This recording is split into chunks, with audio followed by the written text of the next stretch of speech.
नमस्कार। आप सुन रहे हैं द बॉलीवुड रेडियो और मैं हूं आपके साथ आकाश।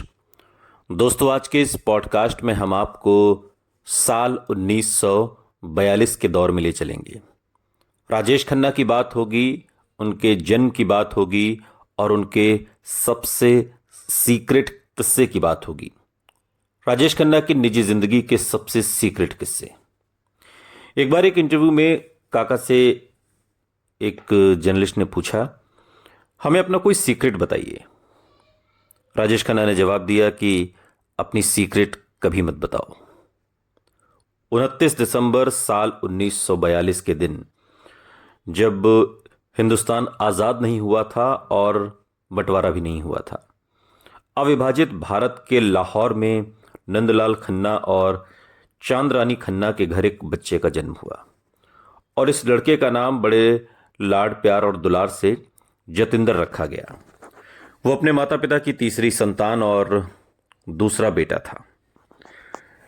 राजेश खन्ना के परिवार को जानने वाले कुछ करीबी लोग बात के दिनों में एक इंटरव्यू में बताते हैं कि नंदलाल खन्ना और उनके बड़े भाई चुन्नीलाल खन्ना रेलवे कॉन्ट्रैक्टर थे। इनका काम तो मुख्य रूप से लाहौर में होता था, लेकिन बंबई आना जाना लगा रहता था। और जब खबर आई कि आज़ादी के आंदोलन ने जोर पकड़ लिया है और आज़ादी के बाद हिंदुस्तान का बंटवारा लगभग तय है, तो खन्ना परिवार अपना कामकाज समेटकर लाहौर से अमृतसर की गली तिवरिया आ गया। गली तिवरिया में राजेश खन्ना के पुश्तैनी मकान के सामने रहने वाले स्वर्गीय दुनी चंद खन्ना बाद के दिनों में एक इंटरव्यू में बताते हैं, जो राजेश खन्ना के परिवार के बिल्कुल पड़ोसी थे। वो कहते हैं कि राजेश खन्ना का परिवार लाहौर से यहाँ पर आया था और यहाँ कुछ समय रहने के बाद ये परिवार बम्बई चला गया और बाद में उन्होंने ये मकान एक मंदिर की कमेटी को सौंप दिया और यहाँ पर अभी भी एक मंदिर है। मंदिर के पुजारी और उनका परिवार अब इसी घर में रहते हैं जिसमें कभी राजेश खन्ना का परिवार रहा करता था। अमृतसर की गली तिवरिया में रहने वाले वरुण खन्ना बाद के दिनों में एक इंटरव्यू में बताते हैं कि वो खन्ना परिवार के रिश्तेदार हैं, ऐसा वो कहते हैं। उनके पिता स्वर्गीय दुनीचंद खन्ना उन्हें राजेश खन्ना के बचपन के कई किस्से सुनाते थे। उनके मुताबिक गोरे रंग का जतिन बचपन में बेहद खूबसूरत था और जब वो मुस्कुराता था तो उसकी छोटी छोटी आंखें पूरी तरह से बंद हो जाती थीं। इसी गली में रहने वाले राजेश खन्ना के बचपन के दोस्त फकीर चंद शर्मा बाद के दिनों में एक इंटरव्यू में बताते हैं कि हम साथ साथ इसी गली में क्रिकेट खेलते थे। तब भी वो काफ़ी स्मार्ट हुआ करता था, लेकिन स्टार बनने के बाद वो यहाँ पर कभी नहीं आया। और उन्हीं शर्मा जी के बेटे सुनील, जो अभी भी राजेश खन्ना के पुश्तैनी मकान के बिल्कुल बगल में रहते हैं, सुनील ने एक इंटरव्यू में बात के दिनों में बताया कि जब कभी राजेश खन्ना की कोई फिल्म या गाना टेलीविज़न पर दिखता तो मेरे पिता का चेहरा चमक उठता था। वो कहते कि हम तो साथ में खेले हैं। उन्हें हमेशा राजेश खन्ना पर गर्व रहा। बचपन का जो भी समय जतिन ने यहाँ पर बिताया अमृतसर की गली तिवरिया में, वो बेहद खुशहाल बीता।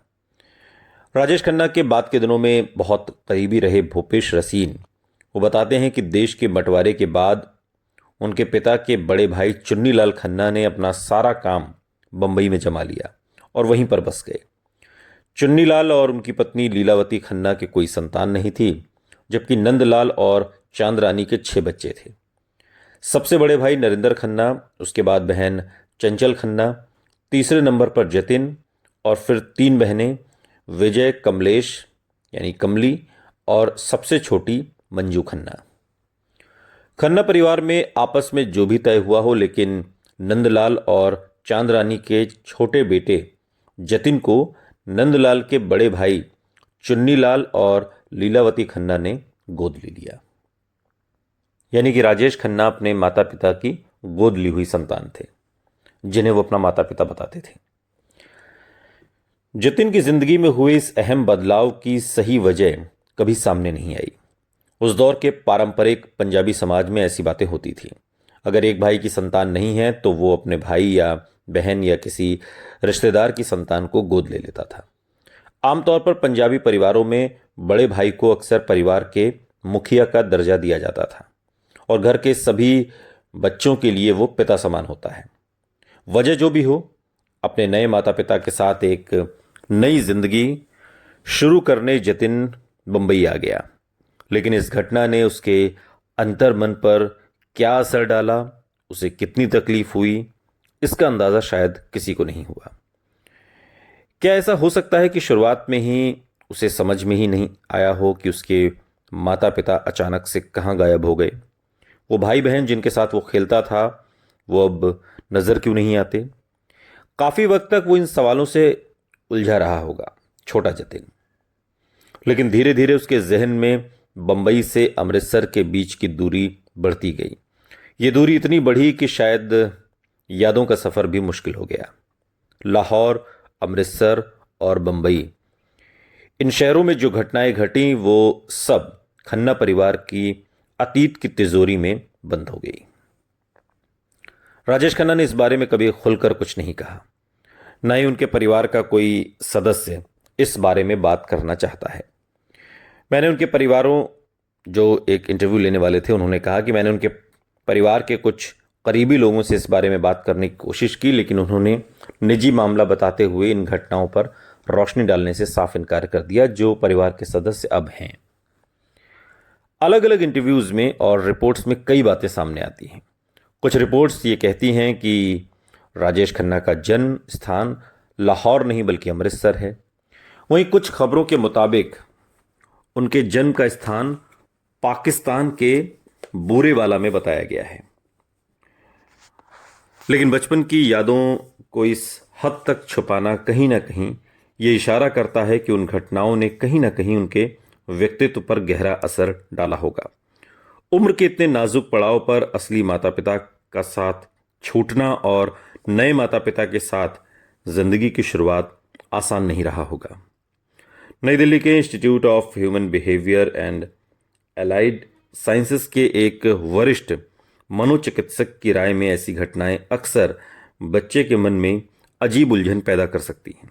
ऐसा हो सकता है कि कई बार बच्चा यही सोचकर बड़ा हो कि अगर वो अपने असली माता पिता के साथ होता तो उसकी जिंदगी कैसी होती। या ये भी संभव है कि वो अपने माता पिता को इस बात का जिम्मेदार भी ठहराता कि उन्होंने उसे त्याग दिया। उसके मन में ये विचार भी उठ सकते हैं कि क्या उसके अंदर कोई कमी है जो उसके अपनों ने उसे छोड़ दिया। ये सिलसिला अक्सर पूरी जिंदगी चलता रहा और इन सवालों का उसके व्यक्तित्व पर गहरा असर पड़ सकता है। क्या ऐसा हो सकता है कि जतिन इन्हीं जज्बात से गुजरता रहा?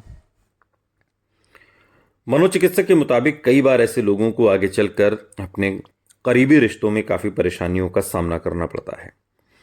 देखा गया है कि ऐसे अनुभव से गुजरने वाले कई लोगों को असुरक्षा की भावना घेरे रहती है, जो कि राजेश खन्ना के साथ अक्सर दिखाई दिया। वो डरते हैं कि कहीं उनकी पसंदीदा चीज या इंसान उनसे छिन ना जाए, इसलिए वो बहुत ज्यादा पॉजिटिव भी हो जाते हैं। राजेश खन्ना के व्यक्तित्व में इनमें से काफी कुछ झलकता था, लेकिन इसकी वजह बचपन में हुई घटनाएं ही थीं या फिर उसके बाद उनकी जिंदगी के उतार चढ़ाव, ये पूरी तरह साबित करना बहुत मुश्किल है। फिर भी इन पहलुओं को समझने के लिए हमें उनकी जिंदगी के कुछ पन्ने पलटने होंगे। और अहम बात यह है कि राजेश खन्ना ने खुद किसी भी इंटरव्यू में कभी अपने असली परिवार का जिक्र तक नहीं किया। वरिष्ठ फिल्म पत्रकार भावना सोमाया अपने एक पुराने इंटरव्यूज में बताती हैं कि उन्होंने राजेश खन्ना के बारे में जिसमें जिक्र किया, वो कहती हैं कि वो अपने माता पिता की शादी के 18 साल बाद पैदा हुए थे। उनके माता पिता की 3 बेटियां थीं, वो एक बेटा चाहते थे। उनके जन्म से पहले उनकी माँ ने एक हवन भी किया था और यही वजह है कि उनकी माँ उन्हें सभी भाई बहनों से ज़्यादा प्यार करती थी। बचपन की कहानी बयां करती राजेश खन्ना की ये बातें बेहद दिलचस्प हैं, लेकिन राजेश खन्ना की ज़िंदगी के आखिरी 20 साल में उनके बेहद करीब रहे भूपेश रसीन इन बातों से इत्तेफाक नहीं रखते।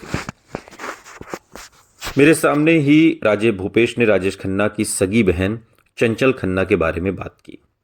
ये उस इंटरव्यू का हिस्सा है जिसमें इंटरव्यू लेने वाला भूपेश रसीन से बात करता है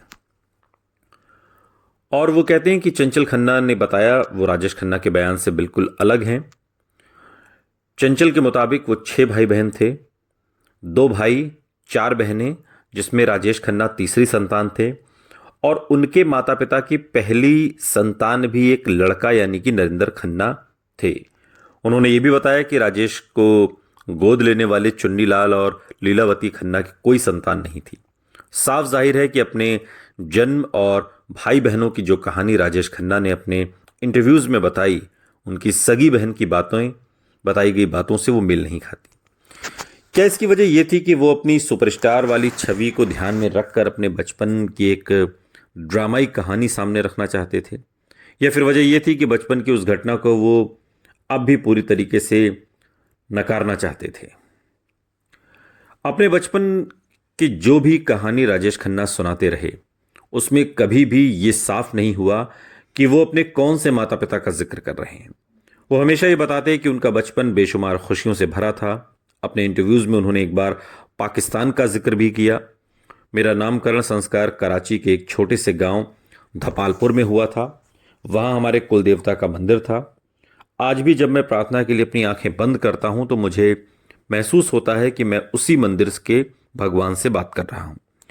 मेरे माता पिता ने मेरा नाम जितेंद्र रखा, लेकिन मुझे कोई भी उस नाम से नहीं बुलाता।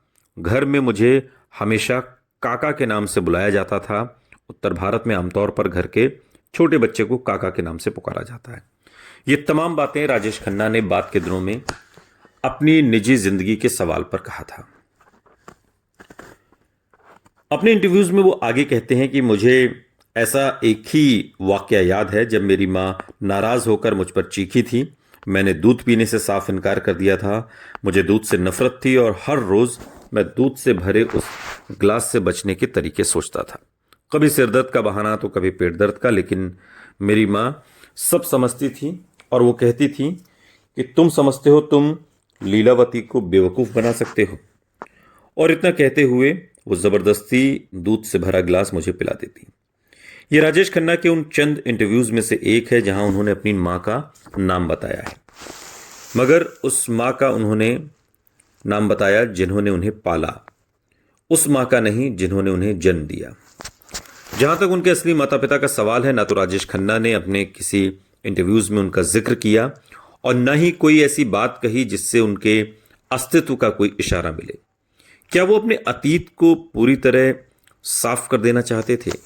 क्या वाकई जतिन अपने असली माता पिता की यादों को पूरी तरह नकारना चाहते थे? और क्या उन्हें इतनी चोट पहुंची थी कि वो सोच बैठे कि उनके माता पिता को उनकी नई जिंदगी का हिस्सा बनने का कोई हक नहीं है? हो सकता है कि सवाल शायद उन्हें सालों तक परेशान करता रहा हो कि उनके माता पिता ने उन्हें स्वीकार क्यों नहीं किया। एक दौर में राजेश खन्ना के करीबी रहे सलीम खान बाद के दिनों में एक इंटरव्यू में बताते हैं, अगर आप कहें कि राजेश खन्ना को एक लफ्ज में बयां करूं तो वो लफ्ज होगा अनप्रिडिक्टेबल। वो अनप्रिडिक्टेबल और बेइंतहा पॉजेसिव इंसान थे। जरूर कुछ बचपन की प्रॉब्लम रही होंगी क्योंकि उनकी possessive streak was not normal. ये बात सलीम खान के एक इंटरव्यू में कहते हैं। ये बात भी सामने आई कि जतिन के असली माता पिता भी बंबई के चर्च गेट इलाके में रहने लगे थे। यहां उनके बड़े भाई नरेंद्र खन्ना कॉलेज थिएटर और नाटकों में सक्रिय हो गए। हालांकि राजेश खन्ना ने कभी इस बात का जिक्र नहीं किया, मगर एक्टिंग का शुरुआती शौक उन्हें अपने भाई से ही मिला। नरेंद्र को गुजरे चूंकि बहुत वक्त बीत गया है। जब खन्ना परिवार ने इस बारे में बात करने से इनकार कर दिया तो नरेंद्र के बारे में अलग अलग जानकारी इकट्ठा करने की कोशिश भी हुई, तमाम पत्रकारों ने की। और इसी दौरान कैलाश आडवाणी से मुलाकात होती है जो बंबई के मीरा रोड इलाके में रहते हैं। और कैलाश कई साल तक मशहूर निर्माता निर्देशक रामानंद सागर के चीफ असिस्टेंट डायरेक्टर थे और 1979 में राकेश रोशन के साथ इकरार नाम की एक फिल्म को निर्देशित कर चुके हैं। कैलाश नरेंद्र खन्ना के बेहद करीबी दोस्तों में से एक थे और कैलाश बताते हैं उस इंटरव्यू में खन्ना भाइयों नरिंदर और राजेश खन्ना के बारे में कई दिलचस्प बातें। वो बताते हैं कि उन्होंने नरिंदर के साथ कई नाटकों में अभिनय किया था। 60 के दशक की शुरुआत में दोनों ने बेगम जैदी और जोहरा सहगल के साथ काम किया था। कैलाश ने उन दिनों की तस्वीर की एक एल्बम संजो कर रखी है और इस एल्बम में नरिंदर खन्ना की कई तस्वीरें हैं। और पुराने दिनों को याद करते हुए नरिंदर बताते हैं कि राजेश खन्ना अक्सर नरिंदर से मिलते थे, ऐसा उन्होंने इंटरव्यूज में बताया। और वो कहते हैं कि मेरे सामने भी कई बार दोनों की मुलाकात हुई, लेकिन अजीब बात यह थी कि राजेश हमेशा नरिंदर को अपना कजिन बताते थे। मुझे पता था कि दोनों सगे भाई हैं, लेकिन राजेश खन्ना कभी उन्हें किसी से भी अपना सगा भाई कहकर नहीं मिलवाते थे। फिल्म इंडस्ट्री में राजेश खन्ना को जानने वाले और जो कई लोग हैं वो बताते हैं कि राजेश खन्ना से उम्र में बड़े कजिन अक्सर उनसे मिलने सेट्स पर और घर पर आते थे, लेकिन वो कजिन नरिंदर उनके सगे भाई थे, इस बात की जानकारी बहुत कम लोगों को थी। कई लोग जो जानते भी थे उन्होंने मुझसे इस बारे में बात करने से मना कर दिया। कैलाश आडवाणी की एल्बम से नरिंदर खन्ना की शादी की कई तस्वीरें मिली। उनकी और राजेश खन्ना की शक्ल में काफ़ी समानता है और हैरानी की बात है कि बड़े भाई की शादी की इन तस्वीरों में राजेश खन्ना कहीं नजर नहीं आते। कैलाश ये भी बताते हैं कि वो शादी की सारी रस्मों के दौरान नरिंदर के साथ थे, लेकिन उन्होंने राजेश खन्ना को वहां पर नहीं देखा। हालांकि बाद में राजेश खन्ना अपने भाई के करीब हो गए। राजेश खन्ना के स्टाफ में 20 साल से ज़्यादा काम कर चुके प्रशांत कुमार रॉय वो बताते हैं कि हम सब जानते थे कि नरिंदर खन्ना काका के सगे भाई हैं। वो अक्सर आशीर्वाद में आते थे। हम सब उन्हें खन्ना पापा कहकर पुकारते थे। काका जी अक्सर मेरे जरिए अपनी सगी बहनों को पैसे भिजवाते थे। वो मुझसे कहते थे कि इस बात का जिक्र खन्ना पापा से ना करो। हम जानते थे कि उनका एक सगा परिवार है, लेकिन हमने ना तो उनका कोई जिक्र सुना, न ही घर में उनकी कोई तस्वीर तक देखी। राजेश खन्ना के परिवार का जिक्र करते हुए प्रशांत रॉय ने एक घटना के बारे में बताया। वो कहते हैं कि मुझे याद है काका जी अक्सर अपनी बहनों कमली बहन और मंजू बहन के लिए पैसे भेजा करते थे। मैं वो पैसे लेकर जाता था। काका जी मुझसे कहते थे कि इस बारे में नरिंदर खन्ना को कभी पता न चले। मंजू बहन की शादी दिल्ली में हुई थी। जब मंजू बहन की मौत हुई तो काका ने ये बात ज़्यादा लोगों को नहीं बताई। वो अंतिम संस्कार के लिए दिल्ली चले गए। प्रशांत बताते हैं कि जब रात को राजेश खन्ना वापस लौटे तो 2-3 नौकरों के अलावा घर में प्रशांत ही मौजूद थे। राजेश खन्ना खामोश अपनी कुर्सी पर आकर बैठ गए। फिर कुछ ही पल में उनकी आंखों से आंसू बहने लगे। फिर वो जोर जोर से रोने लगे, मंजू मेरी बहन। और बहुत देर तक काका जी मंजू बहन को याद करके रोते रहे। शायद वो दिल्ली में उनके अंतिम संस्कार में ढंग से रोए नहीं थे। राजेश खन्ना की बचपन की कहानी में कई सिरे अब भी उलझे हुए हैं। उनके परिवार के सदस्यों के चुप रहने की वजह से उन्हें सुलझाना और भी ज़्यादा मुश्किल हो जाता है। उनके इंटरव्यूज़ में भी उनके बचपन को लेकर उनसे कोई ज़्यादा सवाल नहीं पूछा गया। देखा जाए तो उनके अलावा राज कपूर, दिलीप कुमार, देवानंद, अमिताभ बच्चन जैसे फिल्म इंडस्ट्री में दूसरे स्टार्स बड़े गर्व से अपने बचपन और अपने परिवार का जिक्र करते हैं। राजेश खन्ना ने इस विषय पर बहुत कम बात की और जो कुछ उन्होंने कहा है तथ्यों के सामने वो भी पूरी तरह से सही नहीं रहता। वरिष्ठ फिल्म पत्रकार और निर्देशक खालिद मोहम्मद ने लिखा कि 80 के दशक की शुरुआत में राजेश खन्ना ने इंटरव्यूज से पहले उनके सामने एक शर्त रखी कि जब तक तुम मेरे शुरुआती दिनों के बारे में नहीं पूछते मुझे कोई परेशानी नहीं है, यानी कि निजी जिंदगी पर कोई सवाल नहीं। राजेश खन्ना के बचपन की कहानी किसी उलझी हुई फिल्म स्क्रिप्ट जैसी है जिसमें कई परतें हैं। क्या यह हो सकता है कि बचपन की घटनाओं ने उनके जहन पर इतना गहरा असर डाला हो? उनका जो व्यक्तित्व दुनिया के सामने, क्या वो इन घटनाओं से प्रभावित था? शायद उन्हें अपने करियर और निजी जिंदगी में भी ये महसूस होता रहा कि उनके साथ हमेशा गलत होता आया है। इन उलझनों से जूझते हुए जतिन को यह अंदाजा नहीं था कि बंबई में उसकी जिंदगी कितना बड़ा मोड़ लेगी। जिंदगी जहां उसे लेकर आई थी वहां कुछ सुनहरे सपने उसका इंतजार कर रहे थे और उन सपनों को हकीकत में बदलने की जमीन भी यहीं थी। वो सपने हकीकत में बदले और राजेश खन्ना ने नई ऊंचाइयां छू ली। लेकिन सिनेमा का इतिहास गवाह है कि उन ऊंचाइयों से गिरने की जब शुरुआत हुई तो वो पतन रुक नहीं सका। बाद के दिनों में राजेश खन्ना के करीबी दिनेश रहेजा बताते हैं कि मुझे लगता है कि राजेश बहुत अच्छे थे जब तक जिंदगी उनके साथ अच्छा सलूक कर रही थी। जब जिंदगी में कड़वाहट आई तो उनका बर्ताव भी बदल गया। क्या ऐसा हो सकता है कि ये कड़वाहट उनके अंदर पहले से छुपी हो और नाकामी के दौरान और मुखर होकर उभर आई हो? क्या ये कहानी पुराने जज्बातों की उथल पुथल की थी जो किसी ना किसी रूप से बाहर आती रही, वो जज्बात जिनसे वो शायद कभी पीछा नहीं छुड़ा सके? उनके करीब रही दो महिलाओं अंजू महेंद्रू और डिंपल कपाड़िया ने अपने अपने इंटरव्यूज में इशारा दिया है कि राजेश खन्ना बेहद असुरक्षित महसूस करने वाले शख्स थे। भावना सोमाया ने राजेश खन्ना के व्यक्तित्व के इस पहलू के बारे में लिखा, शायद उनके व्यक्तित्व में ही कुछ ऐसा था या ऐसा है, उनकी जिंदगी में आई महिलाओं को असुरक्षित बना देता है। शायद उनकी असुरक्षा में राजेश खन्ना अपनी सुरक्षा ढूंढते हैं। अंजू और डिंपल ने इस बात का जिक्र किया है कि राजेश खन्ना हर वक्त उनकी पूरी तवज्जो चाहते थे। बात सिर्फ उनकी जिंदगी में आई महिलाओं की ही नहीं थी, अपने करीबी दोस्तों, साथ काम करने वालों, यहां तक कि फैंस से भी कंप्लीट लॉयल्टी चाहते थे। क्या आगे चलकर इन्हीं जज्बात, पॉजिटिवनेस और असुरक्षा की भावना से लोग उनसे दूर होने लगे और वो अकेलेपन के शिकार हो गए? क्या उनके अंदर हमेशा जतिन खन्ना नाम का वो बच्चा छिपा रहा? इन सब सवालों के जवाब शायद अब कभी सामने नहीं आ पाएंगे और अपनी जिंदगी के आखिरी दिनों में राजेश खन्ना ने शायद खुद से सुलह कर ली थी।